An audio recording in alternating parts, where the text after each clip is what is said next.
Hello, hello. Welcome to the Quixotic Heights, where dreams take flight and real stories meet heart healing and a whole lot of community. Today's Quixote, who is Shelley Malicote-Stutchman, and she's someone who really embodies courage and humor and raw honesty. And I love this woman to pieces. She's also the author of a powerful and hilariously titled book, Peek-a-Boob, Uncovering Breast Cancer. Shelley takes us today on a deeply personal journey through her diagnosis, through her treatment, recovery, and of course, writing her book.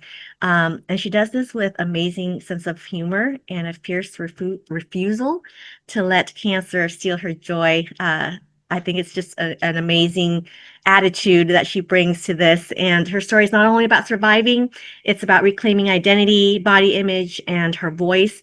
And we have a special episode today because if anybody is facing breast cancer, if you know someone who's going through this, or just if you need a reminder that resilience of the human spirit is what is healing for all of us, this conversation will hopefully move you and maybe even make you laugh a little bit. So with that, welcome Shelley to Quixotic Heights. Well, thank you, Amy, and I truly love you too. Ah, thank you. So tell us about your quixotic dream, Shelley.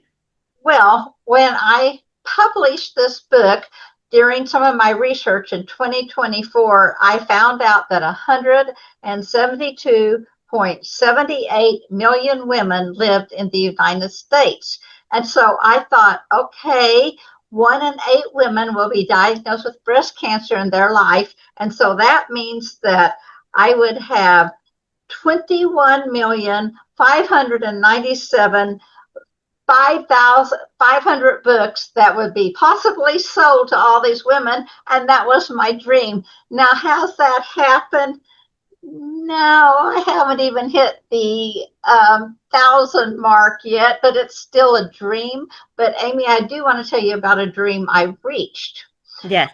When I was in high school, I had decided I wanted to be a journalist and I wanted to be just like Lois Lane. I didn't care about Superman, but I just wanted to go report on things. But instead, right out of high school, I got married and started having children. So at 70 years old, I got to be, and I am now, a journalist for the Guthrie News Leader because of working with you, getting confidence in my book, I decided to apply. I had no journalism degree. I never worked for a newspaper, and I was 70 years old, but I walked in, applied, and got the job. So, yes, dreams can come true at any age.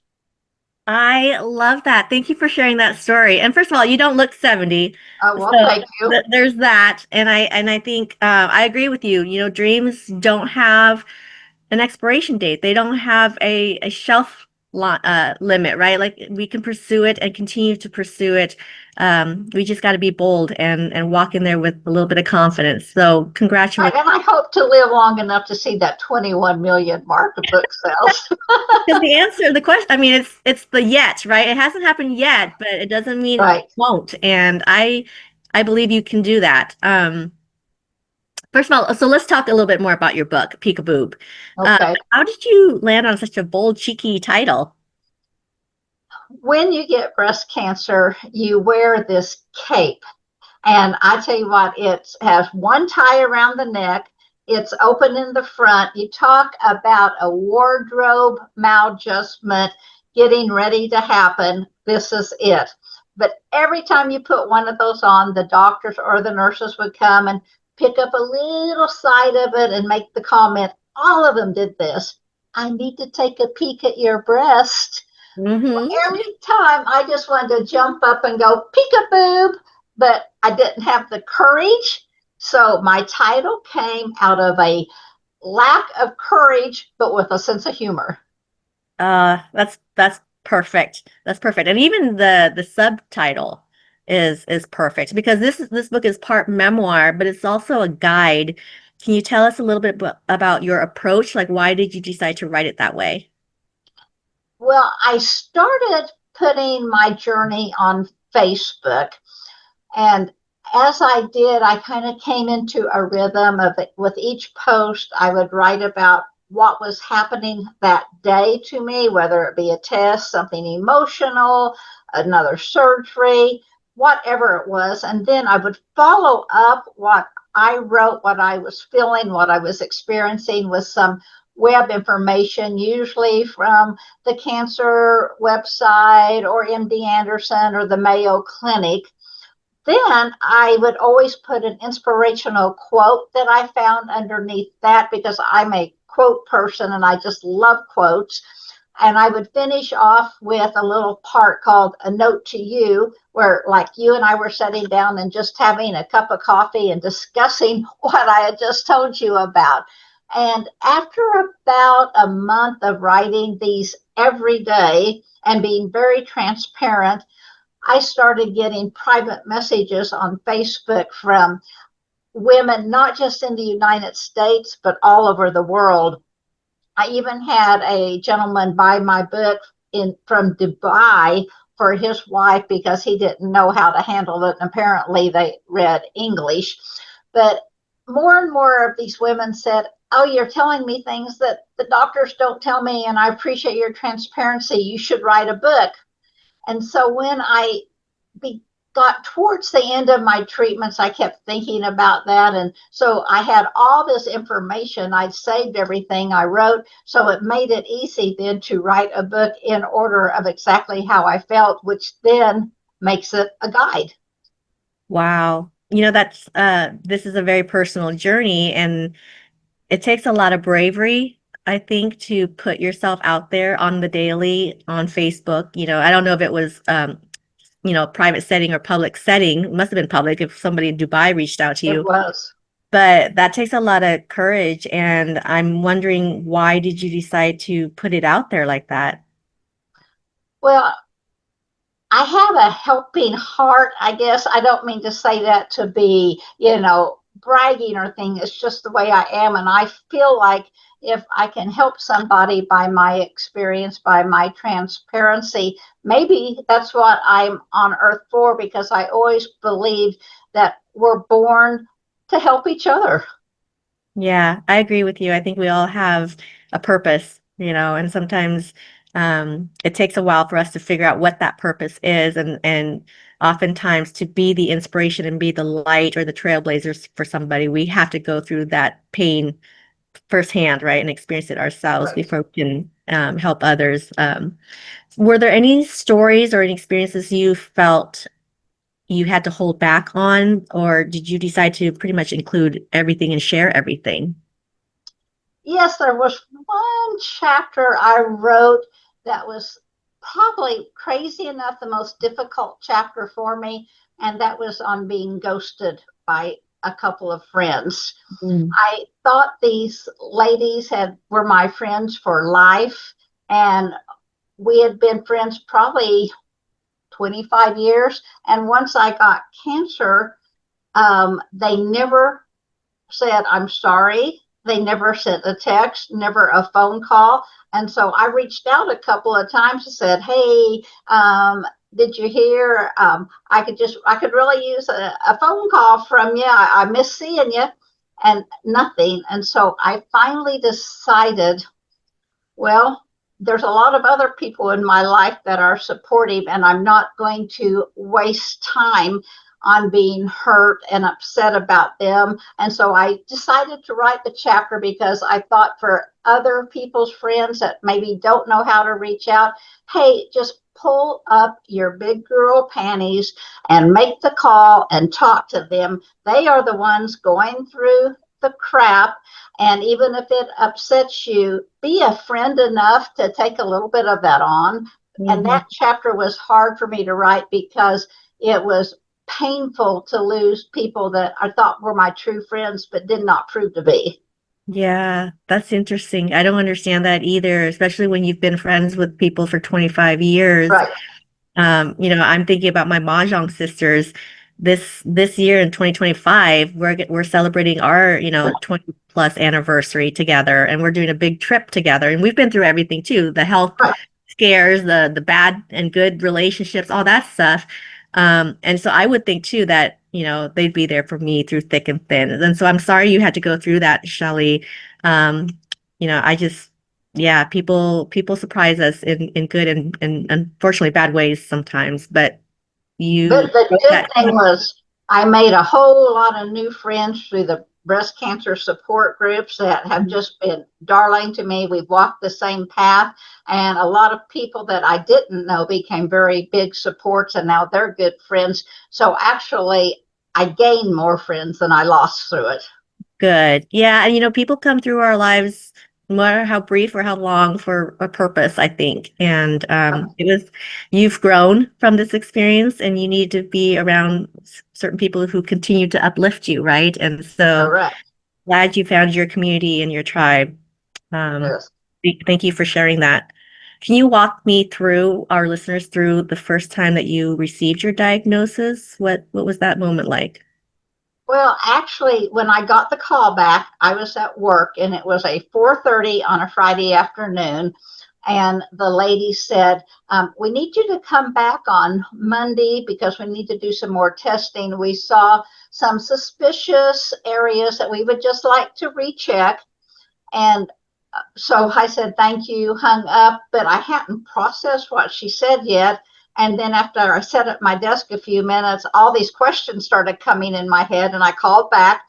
First thing I get was, because it was Friday at closing time, if this is an emergency, call 911. Hmm. If not, we'll return your call Monday through Friday during regular business hours.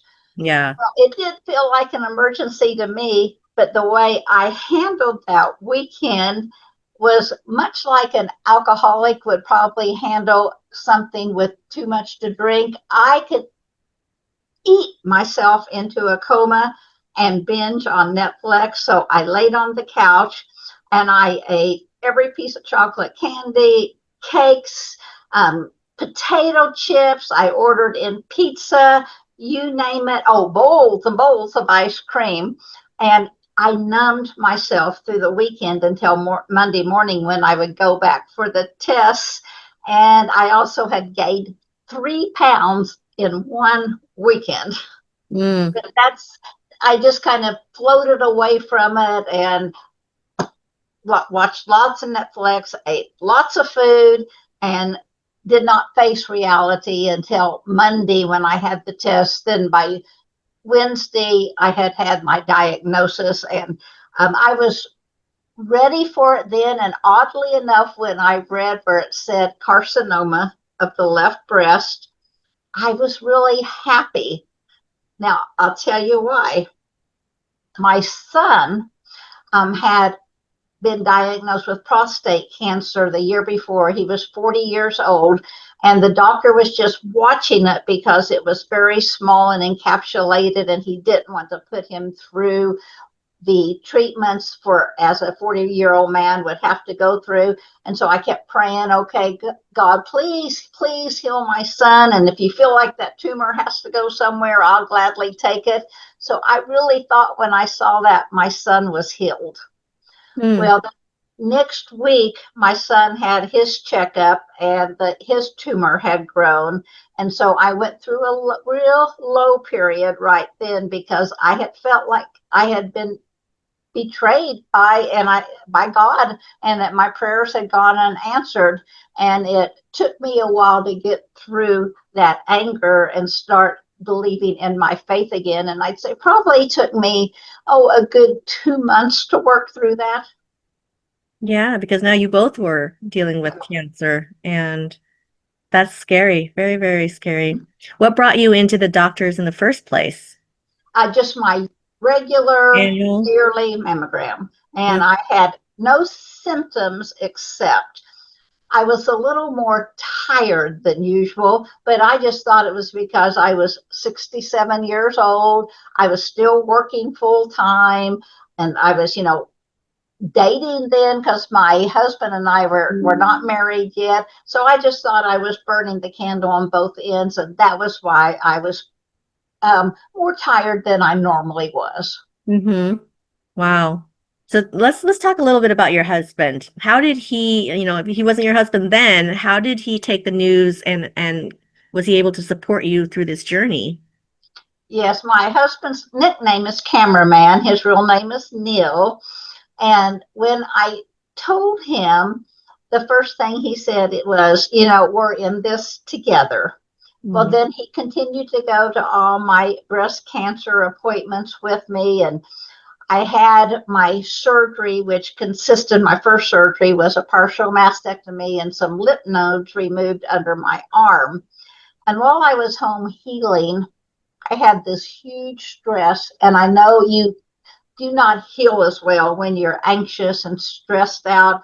And I had to deal with it. So I walked into his home office and I told him, I said, Neil, you had proposed to me and we're supposed to get married June 17th. And this was the middle of March that I did this. And I said, if you want to walk away, I'll understand, because you weren't taking on a new wife with breast cancer when we had decided to get married. Mm. Well, he was silent for a minute and my heart was pounding, and all I was thinking was, I don't have a plan B. Mm.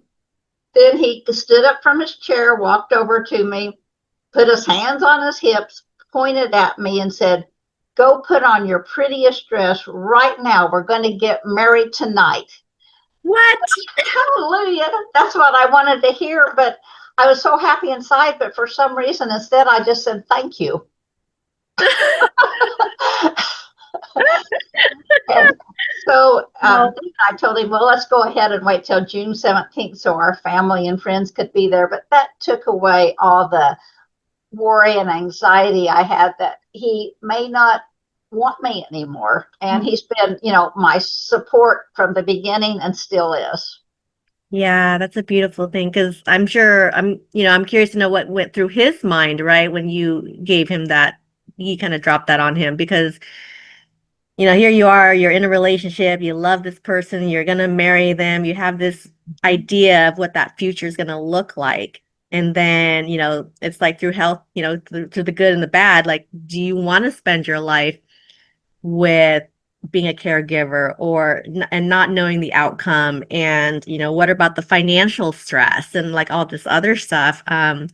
So cheers to Neil and Mr. Cameraman for Mm-hmm. also being brave, and being a part of that with you. And you're exactly right on that. And he did write the final chapter of the book called Man to Man. And he said his first thought was, we'll get this through this together. She'll be okay. But then he thought, I've never been a caregiver. I don't even know what it means to be a caregiver. And he said that was a concern. And of course, as with most men, the budget and finances are a concern, because I was working full time and I was going to have to miss quite a bit of work.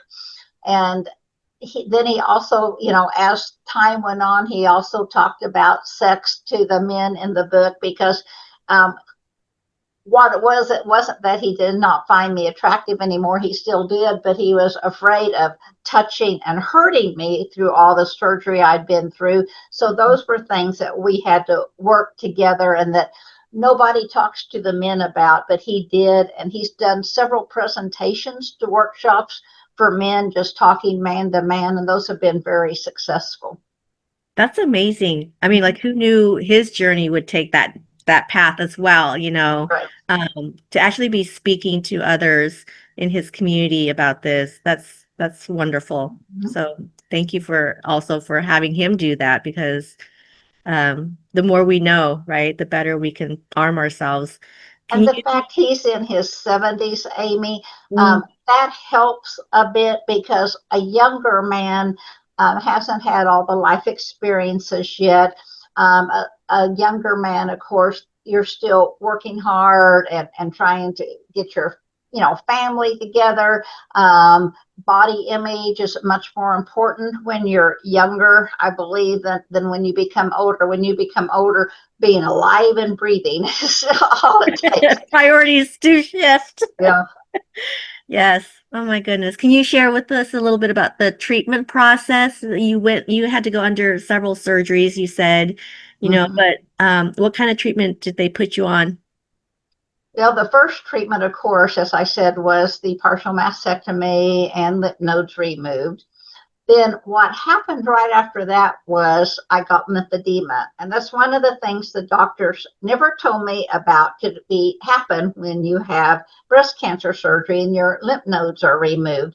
So one night it was a Saturday night at 11, and my left arm started hurting, swelling right here in my elbow. If you can see that on camera, it looked like half of a golf ball had just rose up out of nowhere.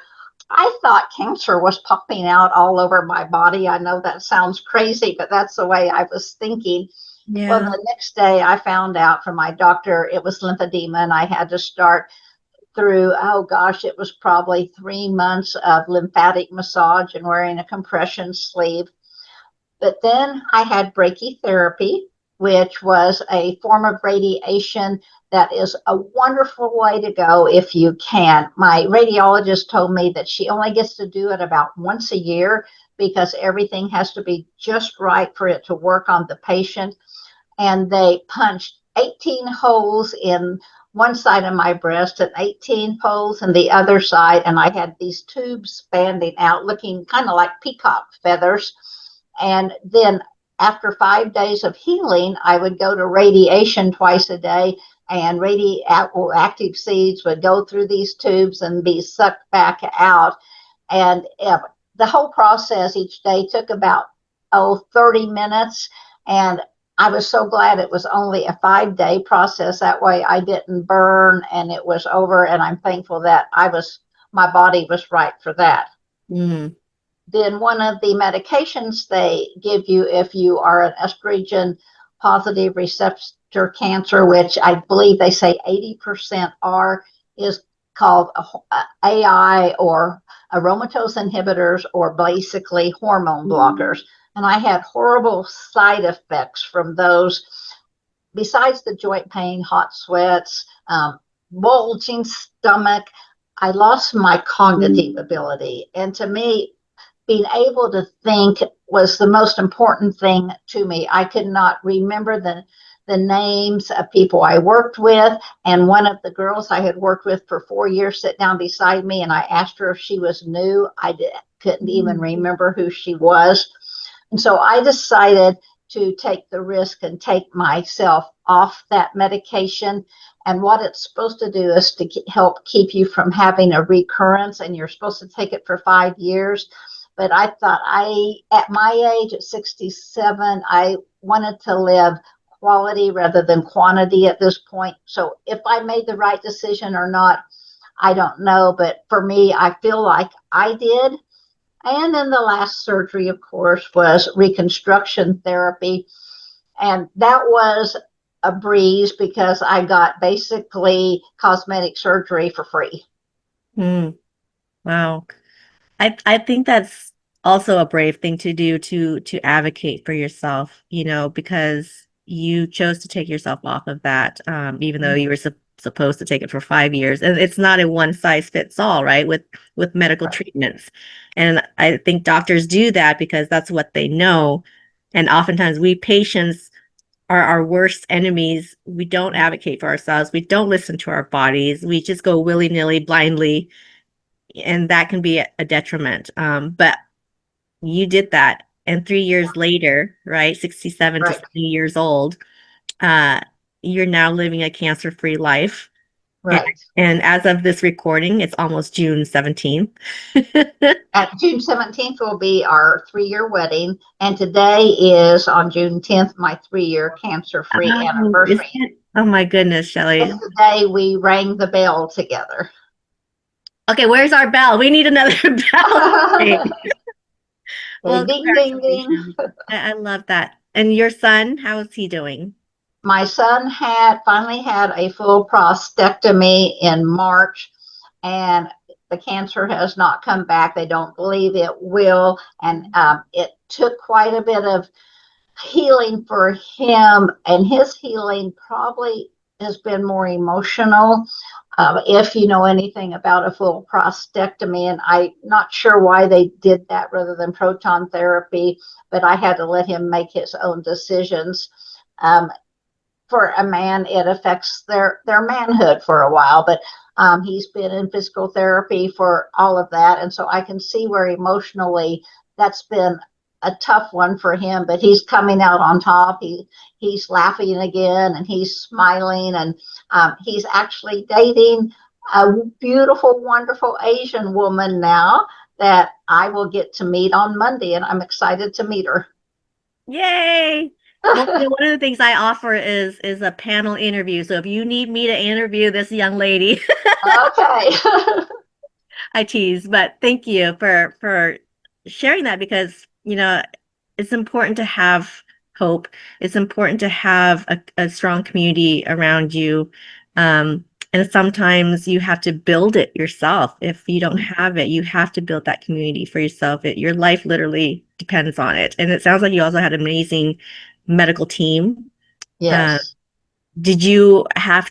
were you lucky to find this medical team, or did you have to go through, some firing to get to the team that you Well, deserve? I didn't know who to choose. I never studied oncologists, cancer surgeons, reconstruction specialists. And so where I had my um, mammogram at, they went ahead and just talked to my primary care doctor, and she picked the team. And they were a fine team. However, I did get tired of the statement, it's standard of care. And Mm. that's where I became.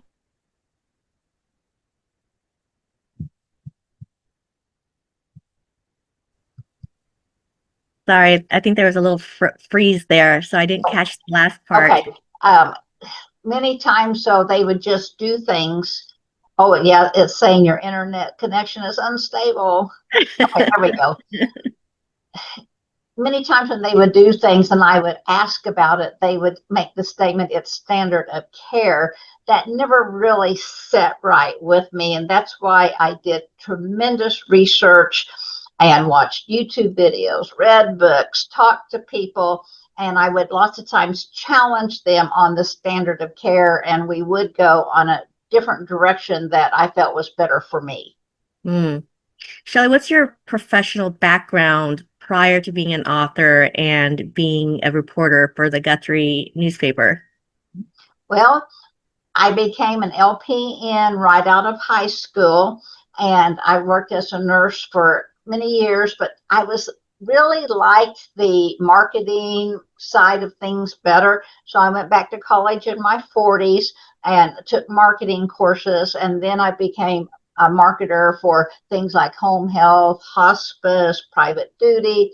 I marketed retirement villages, and that was more actually of my calling than being a nurse. And this may sound crazy, but apparently I had somewhat of a weak stomach as a nurse because I fainted a few times when I saw a lot of blood. I Mm. would hold the emesis basin for a patient to throw up while I was throwing up at the same time. So I wished I had known those things before I had entered that career. Another brave thing that you did because you pivoted, right, Yes, from a career in nursing to marketing and in your 40s, right? And yes, that's the time usually when you're in your groove, you're climbing that corporate ladder or whatever it is you're doing. So to pivot at that stage, yes. that's amazing. And then pivot again, when you at this stage in your life too. So that's also a beautiful thing. But I want to talk a little bit more about your cancer and your book because I think this podcast will really help a lot of people. A lot of people will have questions. And for me, I'd like to know what were some of your darkest moments and then also the light that shone for you. Boy, probably the darkest moment I feel like was when we talked earlier about being ghosted by friends. Because, yeah, yes, I went through the cancer and that was all emotional and physical, but being ghosted hurt the heart. And that was my darkest time. And the other time was when I felt betrayed by God that my prayers weren't answered. And it took me a lot of talking to the chaplain where I worked at and other friends of the Christian faith, to pull me up again because I did not want to lose my belief, I know everybody has different beliefs, but I had a strong belief in God and Jesus. And thank goodness it came back and I got out of the darkness for that too. Mm, yeah, thank you. Okay, so your book has a lot of humor in it. And I can tell that you are also full of light and humor, but when people think about cancer, we tend to go in a dark space, right? Mm-hmm. My mom had cancer and that kind of runs in our family. I don't know if that's something that runs in your family, but It we, does. yeah, we definitely go into that dark space and humor can be healing. How did you tap into that humor as you were writing this book and going through your journey?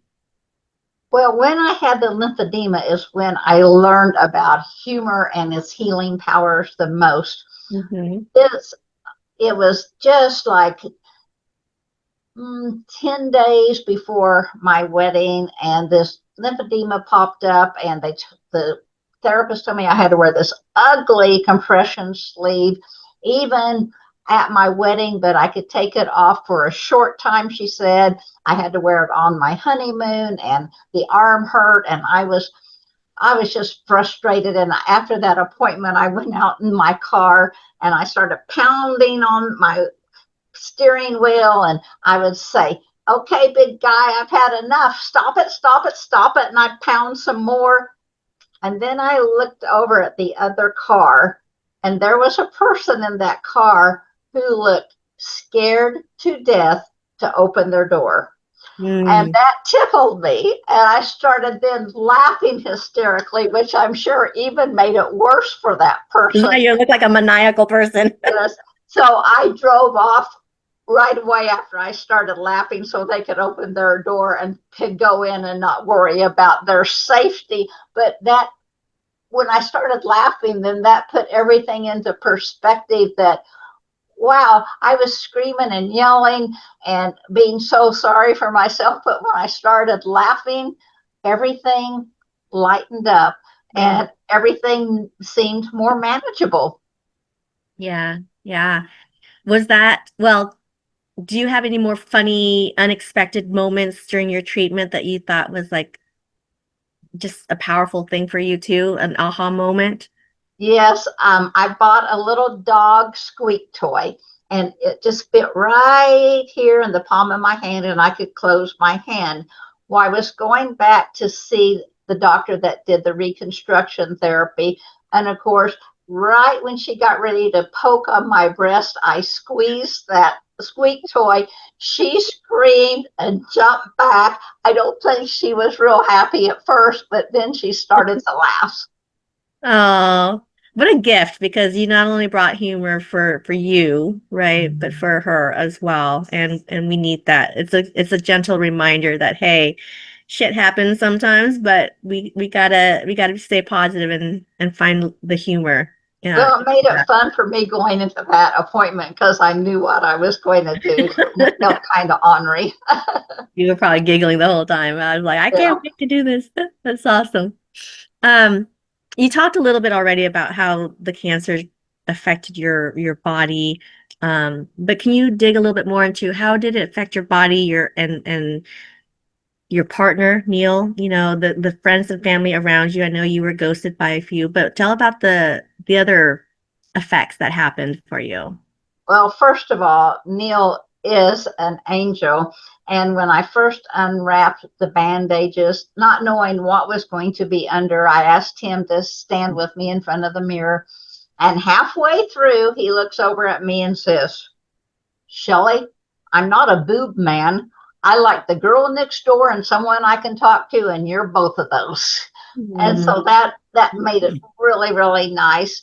But more than the breast looking mangled for a while, with 36 scars to heal from that brachytherapy, and it kind of being just kind of a lumpy piece of Play-Doh, maybe.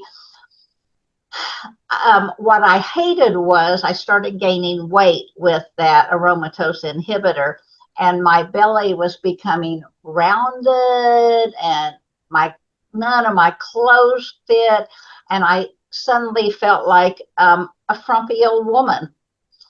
And started to get depressed about that. And I'll never forget going to one meeting through Project 31, and I was complaining about that. And one of the ladies said, you know, if you don't love your body, how can you heal it? Mm. And I thought, wow, that's pretty powerful. So I started loving the fact that I was still alive and I had my body, and started going to the YMCA and rebuilding my strength.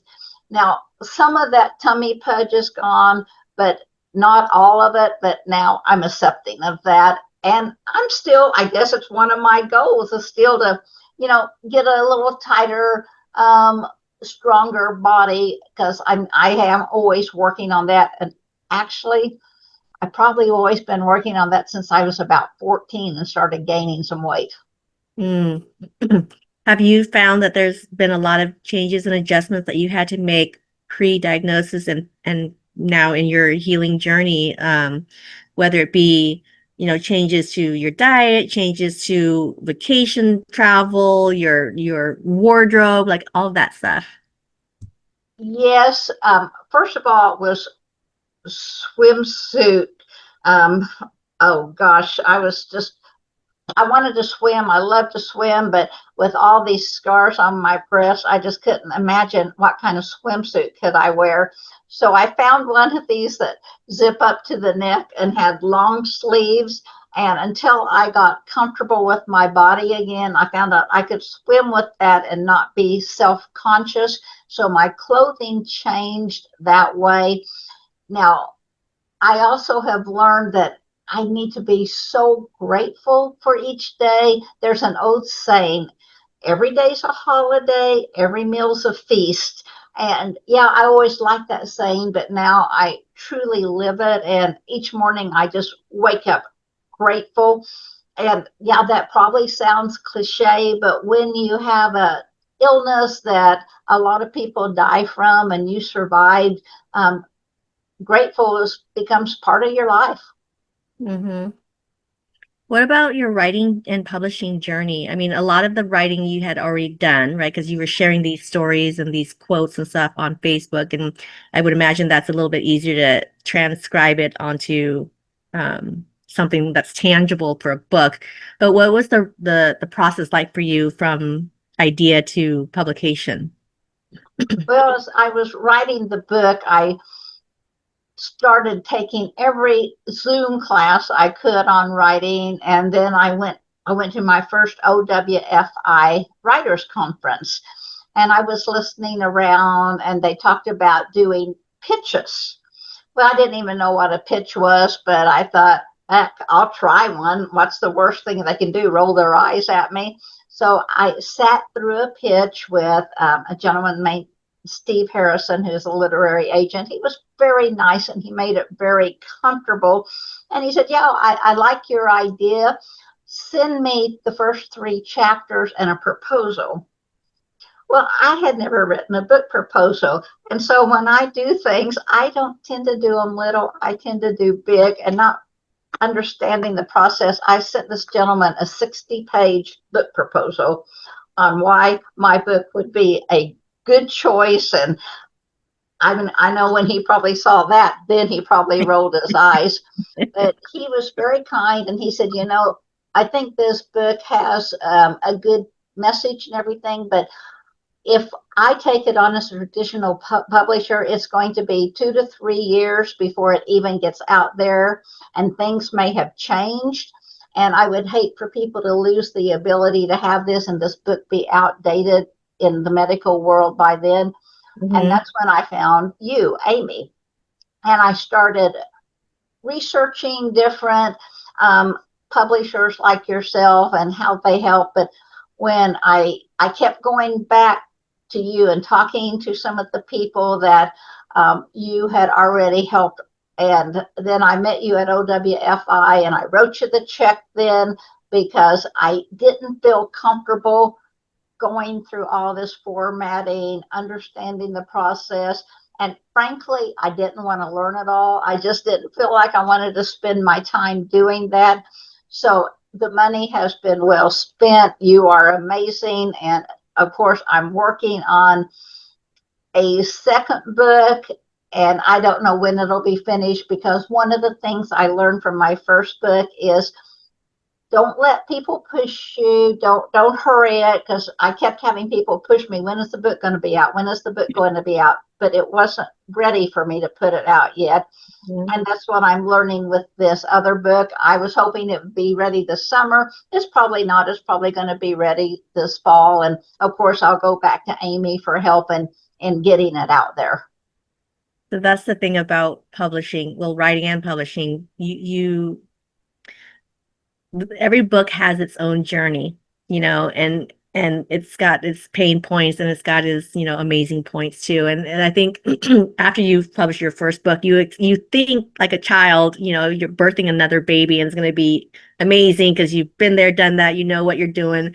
But surprisingly, every book has its unique ups and downs, especially with technology, with AI, with everything, legalese changing, processes changing, platforms changing, what have you.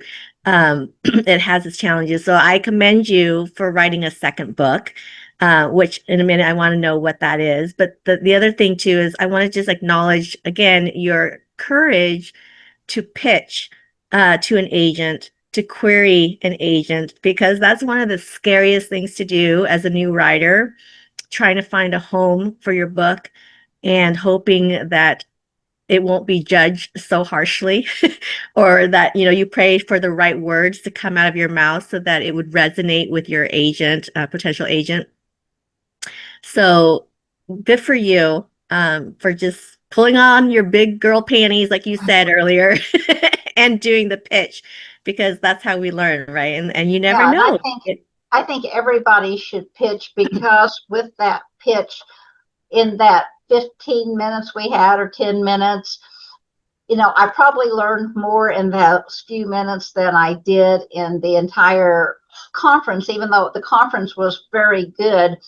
And when he asked me to write that proposal, I learned so much in writing a 60-page proposal about my book that I may do that again just for myself, so I understand exactly where my market is, what I'm doing, what my plans are. It's a great outline, even though it's a lot of work. It is a guide to the author.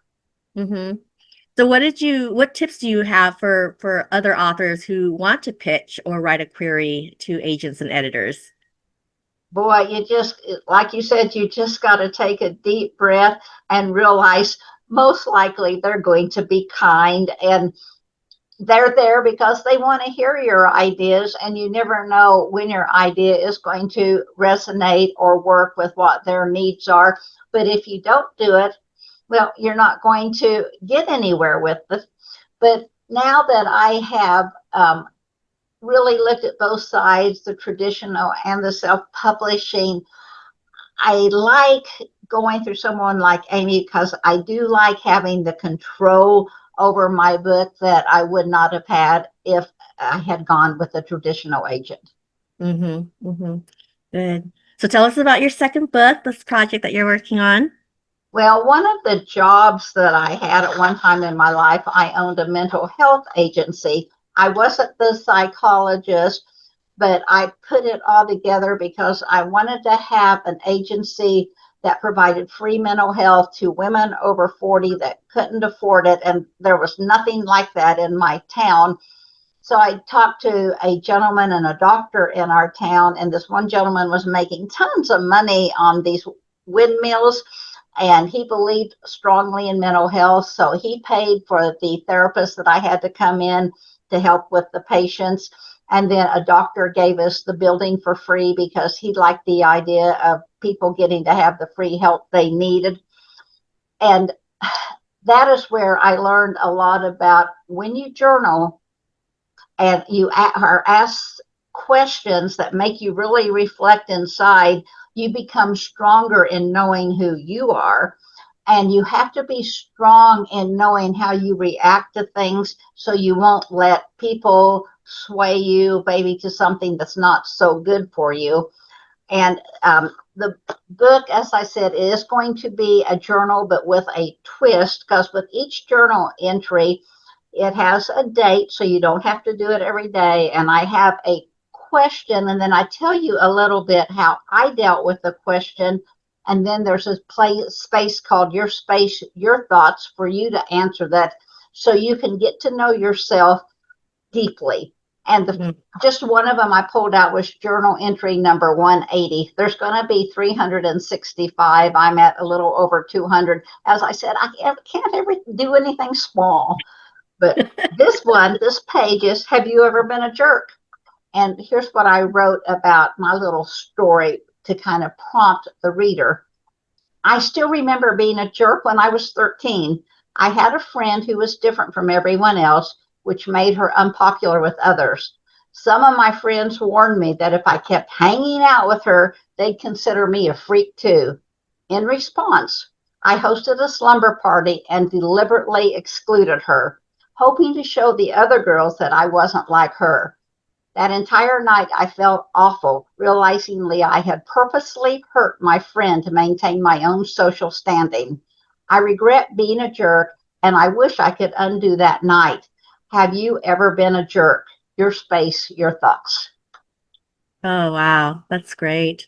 Journaling is one of those truly self-care things that we can do for ourselves, because it does help us to look inward Right. and reflect. And yeah, I was 13. That was forever ago, but it still haunts me that I was a jerk to that girl that did not deserve that. Yeah. Okay, do you have your book with you, Peek-a-Boob? Right here. I think it's beautiful. First of all, can I ask the 1 and 8? Yes. Remind me, was that number a national number or a global worldwide number? It's a global worldwide number that they have found that 1 in 8 women will be diagnosed with breast cancer in her lifetime. However, Amy, breast cancer rates are rising, and when enough statistics come in, they're probably going to change that to 1 in 7 or 1 in 6, which is really scary. What do you think is part of the problem that attributes to this astounding number? Well, I feel like it's processed foods and the toxins in our environment and the stress people live under. And of course, then the lack of exercise, but mostly I think processed foods have done a world of hurt to us. Mm-hmm. Yeah, I would concur with that. And I think what about culturally? Have you, during all your research and stuff, do you find that there's more cultures or ethnicities that are more prone to breast cancer? Well, it seems like the Caucasian woman has it more and is more vocal about it, but also what I read, some, other ethnicities are, more quiet about things and not as vocal, and they just handle it within their family. And so I'm not as aware of, what they are going through. And I wish I had statistics on that. And that's something I need to learn. So thank you for giving me a challenge. You didn't think you were going to have a homework assignment with this podcast, did you? Well, I would be honored if you read a part of your book for us, an excerpt, if you have anything. Well, since today is my 3-year cancer-free anniversary, I'm going to read you Cancer Post number 74, 3-month cancer-free party, September 10th. It was a moment of pure happiness as I celebrated my 3-month cancer-free milestone, surrounded by my loving husband and our close-knit wine club friends. Mary and Roger, who hosted the group, prepared a special place of honor for Neil and me to sit. With her infectious smile, Mary came to where we were sitting, stood in front of us. Proudly, she announced, "Neil and Shelley, the wine club has purchased a special French champagne in honor of your marriage and your 3 months cancer-free celebration." I watched the champagne being slowly poured into each glass, the sweet fragrance filling the air. Our friends clinked their glasses together in a toast, and I smiled, feeling the warmth of friendship and love flooding my heart and knowing this moment would stay with me forever. Neil and I distributed the most recent edition of CAREGIVER Magazine. and that is a magazine I write for. We surprised our wine club friends by showing a photo of their beaming faces. The magazine published an article about our groovy senior citizen wedding and picked a photo of our zany group to publish. We pulled out a box of bright pink bracelets we had bought and offered them to the wine club members. The powerful cancer ribbon was emblazoned with on each bracelet interwoven with calligraphy that declared hope, strength, faith, and courage in a beautiful display against the vibrant pink rubber. My heart swelled with pride as I watched all of them slip the bracelet on their wrists. As the night came to a close, we cheered and we smiled and we sliced into the pink cake, poured more glasses of wine and champagne, and chuckled until our stomachs hurt. And so that one has special meaning to me. Again, as I said, with today being my 3-year anniversary, and tonight several of my friends that went through it with me side by side are coming over again to celebrate, and we're going to play games and eat food, and then we'll go back to healthy living tomorrow. Thank you for reading that, and I wish you all the fun and joy tonight as you celebrate together. But do you have more pink clothes now than you did before? I'm doing a lot of speaking, and by the way, if you want a speaker and you would allow me to sell my books, I will be more than happy to come speak about breast cancer. And I always like to wear something pink when I speak, but I love clothes, so yeah, I probably have a whole row of pink things. I love it. And pink shoes. Well, you gotta have pink shoes. Do you have a pink purse? Actually, you have merch, I don't have you? 3 pink purses. I love it. I love it. And yes, you are an amazing speaker, and I think anybody who books you as a speaker would be in for quite the treat. And your book is beautiful. It's powerful. It takes a big nod to the men and women who have gone or is going through this journey right now. Okay, so let me ask you this question. If you could go back in time to talk to yourself on diagnosis day, what would you say? I would say, Shelley, you're in for the ride of your life, and when you come out at the other end, believe it or not, you're going to have been grateful that you got diagnosed with cancer, as crazy as it sounds, because you will have made so many friends, you will have written a book, you will have become more courageous. So even though this ride's going to be a little rocky getting through it, you're going to live your best life ever when you finish that last treatment. Wow.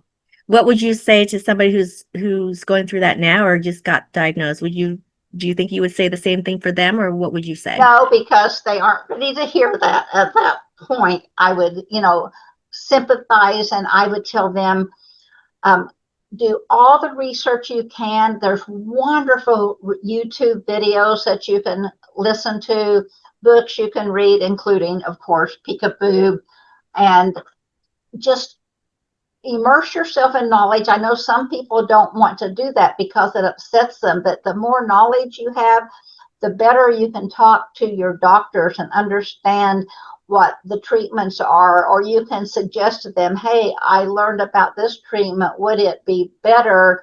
And the doctor might think about it, and it actually is. So I would just tell you to be an advocate for yourself and learn everything you can about the illness. Absolutely. Knowledge is power. So other than your book, Peek-a-Boob, was there a book that you kind of turn to help you go through this phase where you're researching and learning as much as you can?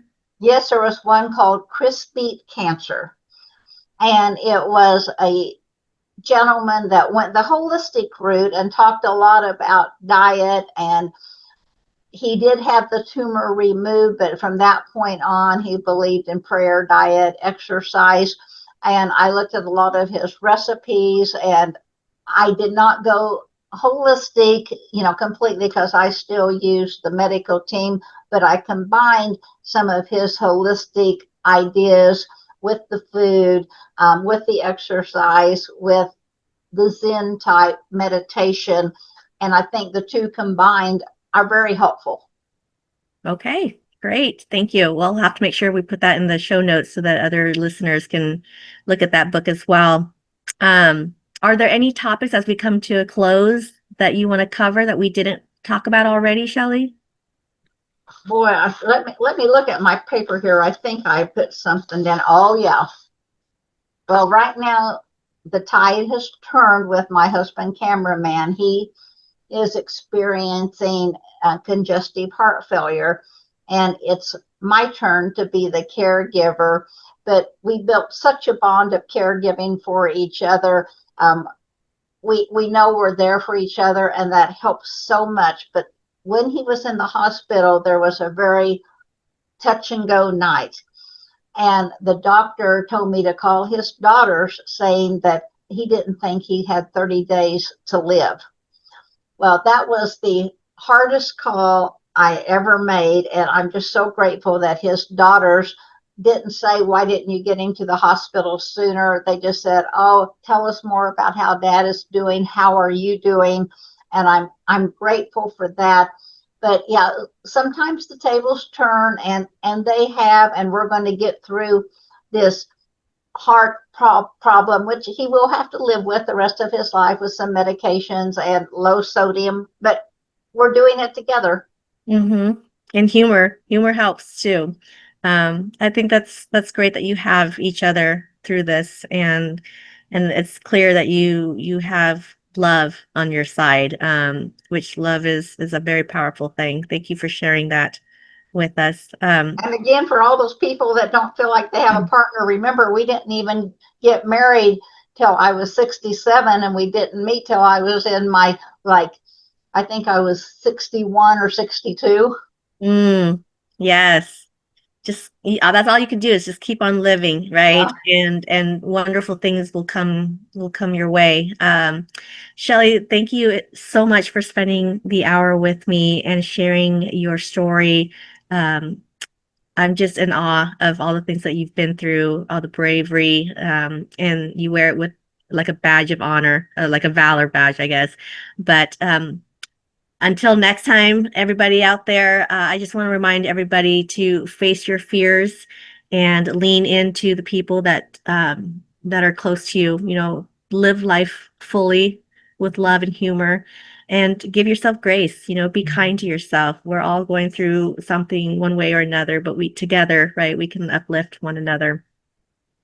Shelley, your book, Peek-a-Boob, is truly a brave and unfiltered look at breast cancer. Thank you for writing it. I know it's a book that you needed in your life, and you did the brave thing of writing it so that others can heal and be on this journey as well. Listeners, if today's episode really touched you, please consider sharing this with someone who might need to hear it. And we'd love for you to subscribe, give a show the 5-star rating that hopefully we deserve, because we want to grow as well. And if you pick up, not if, when you pick up Shelley's book, we hope that it makes you cry, that you laugh, that you learn from it, that you share with it. And please do also write a review for Shelley, because as authors, we depend on those reviews, right, to help others discover our books. So until next time, everyone, stay real and keep sharing your stories. Thank you so much for being a part of the Quixotic Heights podcast with us today. And thank you, Amy. You made it easy. My pleasure. Thank you, Shelley.